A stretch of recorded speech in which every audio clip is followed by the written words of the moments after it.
Aceh Irwandi Yusuf menghimbau seluruh jajaran pemerintah Aceh terkait dan juga pemerintah Kabupaten Biren agar memberikan perhatian penuh kepada para petani dalam upaya mengembangkan sektor pertanian di masa mendatang. Himbauan tersebut disampaikan oleh pria yang akrab disapa Bang Wandi itu dalam sambutan sebelum memulai panen raya jagung hibrida di Gampung Cotmego, Kecamatan Jempa, Minggu 18 Maret 2018. Sebagaimana diketahui, sektor pertanian dan juga kelautan adalah salah satu dari 15 program prioritas pemerintah Aceh periode 2017-2022.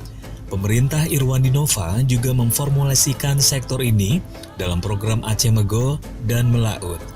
Aceh Mego dan Melaut adalah program pembangunan pertanian dan juga ekonomi maritim melalui program intensifikasi dan juga ekstensifikasi yang diantaranya menitik beratkan pada penuntasan penyediaan irigasi yang dapat mengaliri seluruh lahan pertanian rakyat dan juga pencetakan sawah baru. Program ini bertujuan untuk melakukan modernisasi teknologi bagi sektor pertanian termasuk teknologi pengolahan pasca panen dan juga memperbaiki fasilitas dan juga teknologi perikanan serta jaringan pemasarannya.